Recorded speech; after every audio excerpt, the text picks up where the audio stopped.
সর্বশেষ আপডেট বাংলা সংবাদে সবাইকে স্বাগত। প্রথমেই সংবাদ শিরোনাম, পরে বিস্তারিত। একজোট হচ্ছে বামপন্থী দলগুলো। এদিকে প্রতি আসনে একক প্রার্থীকে শিগগির গ্রিন সিগন্যাল দেবে বিএনপি। আরও জানিয়ে দিব, টার্গেট তরুণীদের পাসপোর্ট করা হয় 4 ঘণ্টায়। এবং সর্বশেষ থাকছে দুপুরের মধ্যে যেসব জেলায় হতে পারে ঝড় বৃষ্টি। একজোট হচ্ছে বামপন্থী দলগুলো। শিগগিরই ঢাকায় বড় সমাবেশ। আগামী জাতীয় সংসদ নির্বাচনকে সামনে রেখে দেশের বামপন্থী রাজনৈতিক দলগুলো এক ছাতার নিচে আসার উদ্যোগ নিয়েছে।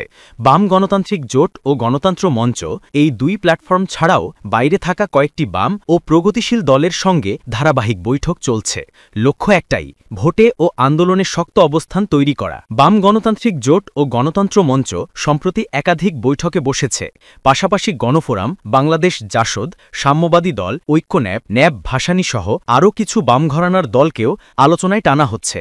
এসব বৈঠকে জাতীয় ঐক্যমত্য গড়ে তোলার পাশাপাশি আসন্ন নির্বাচনে অংশগ্রহণের রূপরেখা নিয়েও কথা হয়েছে। আগামী 14ই নভেম্বর ঢাকায় বড় আকারে সমাবেশ করবে বাংলাদেশের কমিউনিস্ট পার্টি সিপিবি। এই সমাবেশে বাম প্রগতিশীল ঘরানার রাজনৈতিক দল এবং চিন্তার মানুষকে এক মঞ্চে দেখা যাওয়ার সম্ভাবনা রয়েছে। তবে রাজনৈতিক সমঝোতার পুরো চিত্র বোঝা যাবে আগামী জাতীয় সংসদ নির্বাচনের তফসিল ঘোষণার পর। বাংলাদেশের কমিউনিস্ট পার্টি সিপিবি এবং বাংলাদেশের সমাজতান্ত্রিক দল বাসদ সহ 8টি বাম ঘরানার রাজনৈতিক দল মিলে 2018 সালের 18ই জুলাই যাত্রা শুরু করে বাম গণতান্ত্রিক জোট। এই জোটের অন্য শরিকেরা হচ্ছে গণতান্ত্রিক বিপ্লবী পার্টি, বাংলাদেশের সমাজতান্ত্রিক দল বাসদ মার্কস, বিপ্লবী কমিউনিস্ট লীগ, বাংলাদেশের সমাজতান্ত্রিক পার্টি, বিপ্লবী ওয়ার্কার্স পার্টি এবং গণসংহতি আন্দোলন। পরবর্তীতে রাজনৈতিক পথ চলা নিয়ে মতবিরোধের জের ধরে 2022 সালের 24শে মে বাম গণতান্ত্রিক জোটের বৈঠকে বিপ্লবী ওয়ার্কার্স পার্টি এবং গণসংহতি আন্দোলনের সদস্য পদ স্থগিত করা হয়। যদিও ওই বছরের 8ই আগস্ট বিপ্লবী ওয়ার্কার্স পার্টি ও গণসংহতি আন্দোলন বাম গণতান্ত্রিক জোট থেকে বেরিয়ে আসে। এই দুই দল সহ মোট 7টি বাম প্রগতিশীল ঘরানার রাজনৈতিক দলের নেতৃত্বে গণতন্ত্র মঞ্চ নামে আলাদা জোটের আত্মপ্রকাশ ঘটে। এই জোটের প্রথম দিকে যারা ছিল তারা হল জাতীয় সমাজতান্ত্রিক দল জেএসডি, নাগরিক ঐক্য, গণ অধিকার পরিষদ, ভাসানী অনুসারে পরিষদ এবং রাষ্ট্র সংস্কার আন্দোলন। পরে ভাসানী অনুসারে পরিষদ রাজনৈতিক দলে রূপান্তরিত হয়ে ভাসানী জনশক্তি পার্টি নামে যাত্রা শুরু করে। আর গণ অধিকার পরিষদ গণতন্ত্র মঞ্চ থেকে বেরিয়ে একাচল নীতি অবলম্বন করে। খোঁজ নিয়ে জানা গেছে, আগামী জাতীয় সংসদ নির্বাচনকে সামনে রেখে গণতন্ত্র মঞ্চ এবং বাম গণতান্ত্রিক জোট নিজেদের মতো করে সব ধরনের প্রস্তুতি শুরু করেছে। শনিবারের মধ্যে দলগত এবং জোটগত প্রার্থীর প্রাথমিক তালিকা তৈরির কাজ শেষ করবে গণতন্ত্র মঞ্চভুক্ত 6টি দল।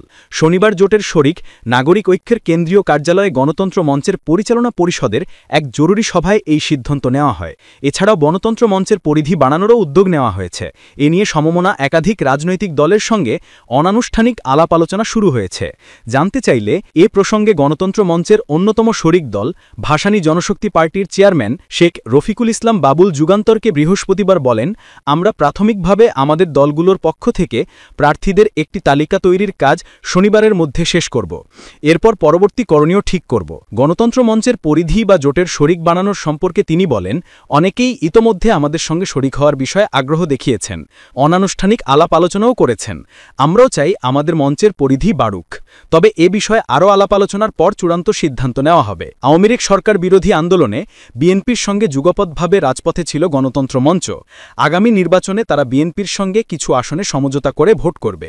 এর বাইরে জোটগতভাবেও নির্বাচনী মাঠে থাকবে গণতন্ত্র মঞ্চ। এজন্য নিজেদের মধ্যে আসন সমঝোতার পাশাপাশি অন্য দলের সঙ্গেও সমঝোতার চেষ্টা অব্যাহত আছে তাদের। তবে বিএনপির সঙ্গে আসন সমঝোতা ছাড়াই নির্বাচনী মাঠে থাকবে বাম গণতান্ত্রিক জোটের শরিকেরা। এজন্য তারা নিজেদের মতো করে প্রস্তুতিও শুরু করেছে। প্রয়োজনে গণতন্ত্র মঞ্চের সঙ্গে আসন সমঝোতা করে ভোটের লড়াইয়ে অংশ নিতে দেখা যেতে পারে তাদের। জানা গেছে, নির্বাচনী প্রস্তুতির পাশাপাশি বাম গণতান্ত্রিক জোটেরও পরিধি বানানোর উদ্যোগ চলছে। বাংলাদেশ জাসদ, ঐক্য ন্যাশনাল আওয়ামী পার্টি সহ একাধিক বাম প্রগতিশীল ঘরানার রাজনৈতিক দলের সঙ্গে এ নিয়ে প্রাথমিক আলোচনার খবর পাওয়া গেছে। দুর্গাপূজার ছুটি শেষে একে একে বিভিন্ন বামপন্থী ও প্রগতিশীল দলের সঙ্গে আলোচনায় বসবে বাম গণতান্ত্রিক জোট। এ প্রসঙ্গে বাংলাদেশ জাসদের সাধারণ সম্পাদক নাজমুল হক প্রধান বৃহস্পতিবার যুগান্তরকে বলেন, আমরা সমমনা অনেকের সঙ্গে কথা বলছি, পাশাপাশি নিজেদের মতো করে ভোটের প্রস্তুতি নিচ্ছি।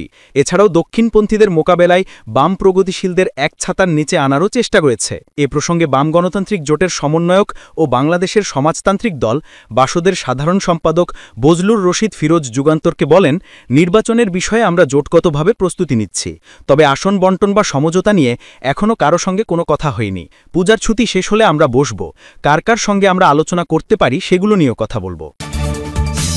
এদিকে প্রতি আসনে একক প্রার্থীকে শিগগির গ্রিন সিগন্যাল দেবে বিএনপি। বিএনপির স্থায়ী কমিটির সদস্য সালাহউদ্দিন আহমদ জানিয়েছেন, ত্রয়োদশ জাতীয় সংসদ নির্বাচনের জন্য তাদের প্রার্থী বাছাইয়ের কাজ চলছে।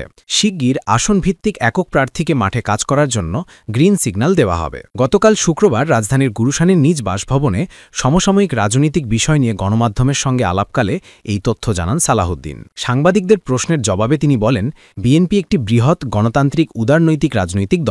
প্রতিটি আসনে আমাদের একাধিক যোগ্য প্রার্থী রয়েছে। অনেক আসনে 10 থেকে 12 জনের মতো প্রার্থী আছেন। এখন আমরা নিয়মতান্ত্রিকভাবে প্রার্থী বাছাইয়ের কাজ করছি। শিগগির আসনভিত্তিক একক প্রার্থীকে মাঠে কাজ করার জন্য গ্রিন সিগন্যাল দেব, তবে সেটি অফিসিয়াল হবে তফসিল ঘোষণার পর। নির্বাচন কেন্দ্রিক জোট গঠনের বিষয়ে বিভিন্ন রাজনৈতিক দলের সঙ্গে আলোচনা চলছে বলেও জানান বিএনপির নীতি নির্ধারণী পর্যায়ের এ নেতা। সালাহউদ্দিন আরও বলেন, জরুরি কিছু ছাড়া এমন কোনো বিষয় সামনে আনা উচিত হবে না যা জাতীয় জীবনে নতুন সংকট তৈরি করতে পারে। গণতন্ত্র রক্ষায় রাজনৈতিক দলগুলোর ঐক্যের প্রয়োজনীয়তার ওপর জোর দিয়ে তিনি বলেন, নিজেদের মধ্যে মতপার্থক্য থাকলেও ফ্যাসিবাদ বিরোধী রাজনৈতিক দলগুলো গণতন্ত্রের প্রশ্নে এক থাকবে।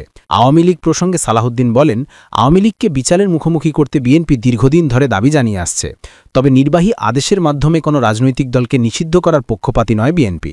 এ বিষয়ে যা হবে তা বিচারিক প্রক্রিয়ার মধ্য দিয়েই হওয়া উচিত। তিনি আরও বলেন, গণহত্যা চালানোর পরও আওয়ামী লীগের মধ্যে কোনো অনুশোচনা নেই, বরং তারা দিল্লিতে বসে দেশ নিয়ে ষড়যন্ত্র করছে। সরকারের উচিত আওয়ামী লীগের বিরুদ্ধে আইসিটি কোর্টে মামলা করা। আওয়ামী লীগের বিষয়ে প্রধান উপদেষ্টা সাম্প্রতিক বক্তব্য প্রসঙ্গে সালাহউদ্দিন বলেন, বর্তমান সরকারকে মানুষ 5 বছর চায় এমন কথা উত্থাপন না করলেও পারতেন প্রধান উপদেষ্টা। সংসদ সদস্যরা জনগণের ভোটে সংসদে যাবে উল্লেখ করে সালাহউদ্দিন আহমদ বলেন, অসাংবিধানিক বা অবৈধ কোনো প্রক্রিয়া গ্রহণ করা হলে জাতি নতুন সংকটে পড়বে। তাই অন্তর্বর্তীকালীন সরকারের প্রধান দায়িত্ব গণতান্ত্রিক ধারায় দেশকে এগিয়ে নেওয়া এবং ফ্যাসিবাদ বিরোধী জাতীয় ঐক্য বজায় রাখা। আরও জানিয়ে দিব, টার্গেট তরুণীদের পাসপোর্ট করা হয় 4 ঘণ্টায়। চীনের বন্দি দশা থেকে বাঁচার আকুতি জানিয়েছেন এক তরুণী। নারী পাচারকারী চক্রের মাধ্যমে চীনে যাওয়ার পর সেখানকার বন্দি দশা থেকে মোবাইল ফোনে যুগান্তরের কাছে বাঁচার আকুতি জানান নীলা ছদ্মনাম। এছাড়া নির্যাতনের হাত থেকে রেহাই পেয়ে সম্প্রতি কৌশলে দেশে ফিরে এসেছেন হেলেনা ছদ্মনাম। তিনি চাঞ্চল্যকর তথ্য দিয়েছেন। তিনি বলেন, পাচার করা হবে এমন তরুণীদের পাসপোর্ট করা হয় 4 ঘণ্টায়। লোভনীয় চাকরির প্রলোভন দেখিয়ে বাংলাদেশ থেকে পাচার করা হচ্ছে তরুণীদের। একটি প্রভাবশালী চক্র নির্বিঘ্নে চালিয়ে যাচ্ছে এমন অপকর্ম। গত 14 বছরে চীনে পাচার হওয়া কয়েকশো বাংলাদেশি তরুণীর অবস্থা তার মতো। দেশে ফিরে আসা হেলেনা যুগান্তরকে বলেন, আমাকে এবং আমার বান্ধবীকে চাকরির মিথ্যা প্রলোভন দেখিয়ে চীনে পাঠিয়েছিল প্রতারক চক্র।